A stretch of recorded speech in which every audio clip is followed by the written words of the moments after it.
Hi, today I want to talk about something that sounds simple, but it's actually one of the most profound healing shifts that we can make. And that's the mindset that self-care is self-love in action. Self-care is when we focus on doing the things that we know our body needs, like personal hygiene, consistent movement, nourishing our body with healthy foods, stress management, healthy social interactions. Self-love is when we do these things not because we hate ourselves or because we're trying to fix things, but because we love ourselves, because we respect ourselves, because we honor that our bodies deserve to function at its highest level. I want to start with this message because it changes everything. You are already perfect as you are. You're not broken, you're not behind, you're not failing. You are already worthy of care, healing, and feeling good in your body. And that's why self-care is so important. Not because you need to improve anything, but because you deserve to feel your best. Self-care isn't something we do to earn worthiness. It's something that we do because we are already worthy. The most effective self-care is usually not glamorous. It's often the things that are simple but not easy. It is these basic activities that feel hard to do, but when we implement them into our routines, they become the cornerstone of our self-care. We can think of these activities as things that we get to do for ourselves rather than have to do. When we do this, we create habits that are rooted in self-love. This is exactly what we talk about during Healthspan. We are training you to be consistent with the self-care foundations that create energy, resilience, and long-term health. How we care for ourselves now plays a huge role not only in how we feel in the present, but also our future health. Chronic diseases like heart disease, cancer, and neurodegenerative diseases take 10 to 20 years to develop in our bodies. So what you're doing now is preventative work. You're loving yourself enough to shape the healthiest version of yourself now and as you age. Let's talk about these foundations. Movement is consistent physical activity that builds strength, mobility, and resilience for long-term health and independence. Exercise is not a punishment. It's not a payment for eating food. And it's not about shrinking yourself into a smaller size. It is about muscle as ability, agility, and strength, mobility and independence as you age, brain health and mood support, insulin sensitivity and metabolic flexibility, reducing inflammation, and maintaining confidence and vitality. Nourishment is about fueling the body with nutrient-dense foods that support the functioning of your body.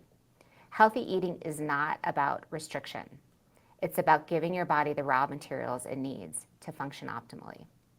When we eat healthy, we are saying, I'm going to fuel myself with care. Rest and recovery. Allowing the mind and body to reset through adequate sleep, downtime, and restorative practices. Rest is one of the most overlooked forms of self-care because our culture values productivity over health. But rest is where hormones regulate, our brains detoxify, inflammation lowers, muscles repair and grow, and emotional resilience restores. Rest is not laziness. Rest is biological repair. Stress support.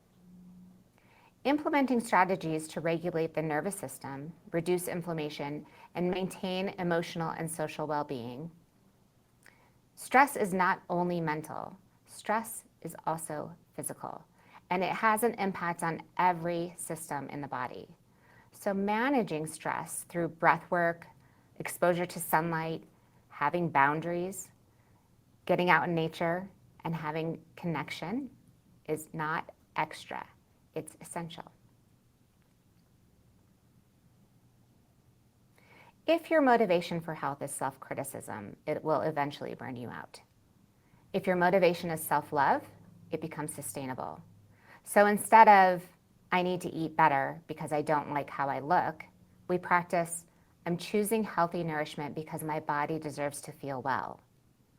Instead of, I have to exercise because I'm overweight, we practice, I'm moving because I respect myself enough to build strength and resilience. Instead of, I'll rest when everything is done, we practice, I rest because my body needs recovery to thrive. This is what self-care looks like when it's rooted in love. Please know this, you are already perfect. And the way we care for ourselves is one of the most direct ways that we honor that truth. When we practice self-care, we are treating ourselves with kindness and respect because that is what our bodies need to be their best. And when we consistently dishonor ourselves through exhaustion, poor food choices, sedentary practices, and ignoring our needs, we don't just feel it physically. We feel it emotionally, mentally, and spiritually. Because on some level, we know I'm not treating myself the way I deserve. And that disconnect over time creates suffering. Self-care is not vanity. It's not selfishness. It is devotion. It is saying, I'm going to treat my body, my life, this person that I am, with reverence. Here are a few examples of small daily acts of self-love. Eat a protein-rich breakfast. Strength train. Take a 10-minute walk after meals. Go outside and enjoy nature. Choose meals that are colorful. Go to bed when you feel sleepy. Put your phone down. Take a few deep breaths. These are messages to your body. I choose you. I matter. I will take good care of you. I want to leave you with this. You are already whole. You are already worthy. You are already enough. Self-care is the way that you live that truth. We do hard things because we love ourselves. And when we choose self-care consistently, we are honoring our sacred selves. Thank you for being here, and thank you for choosing yourself.